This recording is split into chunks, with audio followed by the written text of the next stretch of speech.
Okay. What's up, fellas? Back at it, here to explain a couple of things that I carry on the job site, EDC type thing, right? So, this is pretty much it.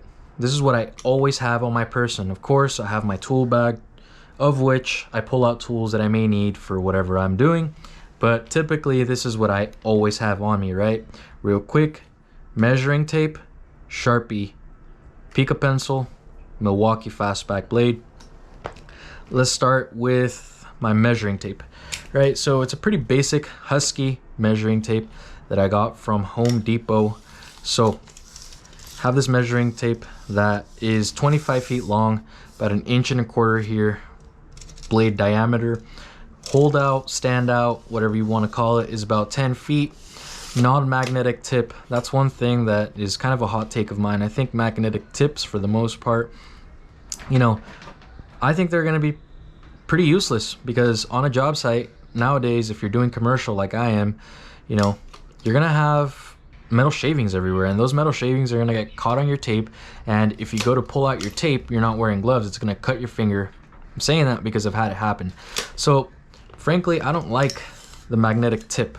I've had them. I have those type of measuring tapes. I actually have quite a bit of a hoard when it comes to measuring tapes, but this works well. Another thing I like about it is that Home Depot actually has a warranty for it, so it's easily replaceable. You can go ahead and buy one, warranty it out if it has a manufacturing defect. It's held up quite well, and yeah, not much to say about it. Pretty basic measuring tape, has not failed me yet. So the way I carry that is with this turban leather tape holder, right? Got it from Amazon, pretty cheap. Brand is Turban. So I'll try to leave a link down below in the description for as much stuff as I can. And the thing I like about this is that it completely changes how you carry your measuring tape. I think it's really important to have your measuring tape, which is not super heavy, but it's heavy enough to where you want to have it as close as you can to your center of gravity, which would be your hips, right? You see a lot of people on the job site after 10, 20, 30 years of working, they have issues with their hips, with their back, and I believe part of the reason is because they carry really heavy tool bags, right? Especially the carpenters. They have to carry nails, that type of thing. Their bags aren't balanced, the load is off, so their hips, their back starts to give way. I think this here makes it so your measuring tape is as close as you can have it to your center of gravity. So try to think about it, right? You have a big tool bag, you put your measuring tape typically on the outside of it. Well, it's basic leverage, it's a teeter-totter. The farther away it is from your center of gravity, which is your hips, the heavier the tape measure is going to be, right? So by the time you actually get to the outside of your tool bag, even though your measuring tape is maybe only 8 ounces, by the time it's on the edge of your bag, it's probably going to be feeling like it's closer to 16, so it can probably double the weight.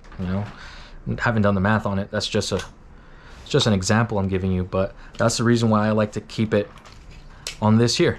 Not a tool bag, not a tool pouch, right on my hip, right? So along with that, I was also able to carry a Sharpie with me at all times.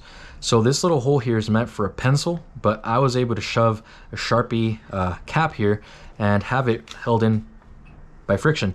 So if I need a pen, just reach over to my hip, it's always there, and I have a Sharpie available at all times. So boom, in, out, that type of thing, it's always there. It's not going to dry out on me because I can feel the audible click, I can hear the audible click, and yeah, I have a Sharpie on me, don't have to go looking for one. It's always on my person. Another thing I have is the Pica Dry part number 3030. The reason I love it is because A, it's a mechanical pencil, right? The lead is actually super durable. I've had it for just about a year, and within that year I've only had to replace the lead one time, and I just replaced this new lead about 3 weeks ago. It's still holding up. So what I love about this thing is that you have about 1.5 inches of metal shaft here that is dedicated to be narrow. So that narrowness there is going to help you get into really tight spots, draw, mark, that type of thing. And along with that, that 1.5 inches can be extended by just clicking out the lead.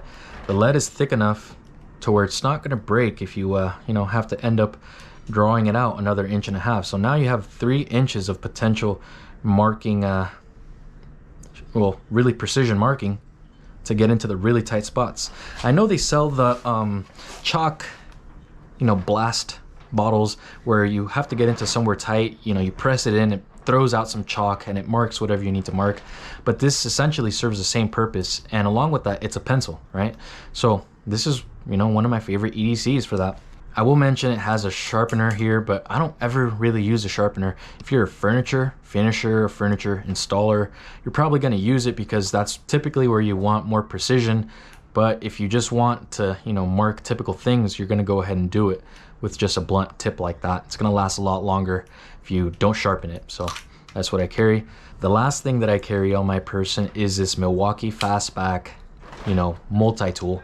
It has a really useful driver here, which is a 1/4 inch nut driver, has a flathead, and a number 2 Phillips.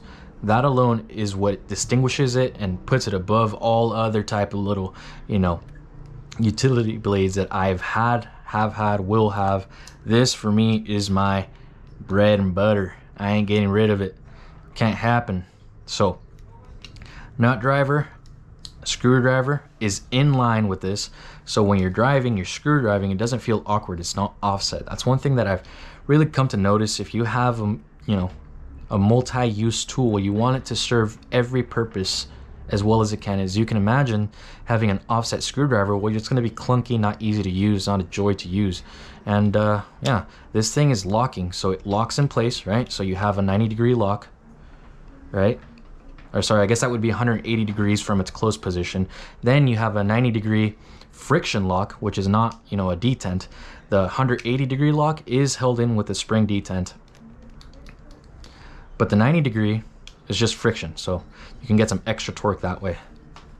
Little cat, cute, sunbathing. So you have 4 blades available in just this package, right? So you have one, use the other one, that's 2 in 1 blade, and then the 3rd and 4th are going to be concealed within the blade body in here, which is a little tough to get to, but I'll do it. Have some fat fingers here, but I didn't know it until I watched the YouTube video.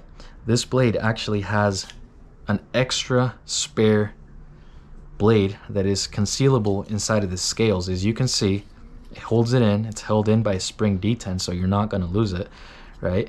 It just snaps in place like so, right?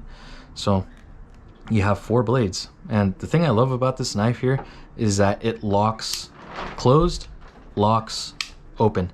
So you press it, you flick it, and then it locks as soon as you let go of the button. Again, you press it, all you have to do is let gravity do its thing, closes, and then it's locked. Pretty clever. Forgot to mention, you also have your bottle opener, so you can open up your cerveza after work. So overall, that's what I carry on my person day in, day out. You have your tape holder, Sharpie, Pica pencil, Milwaukee Fastback.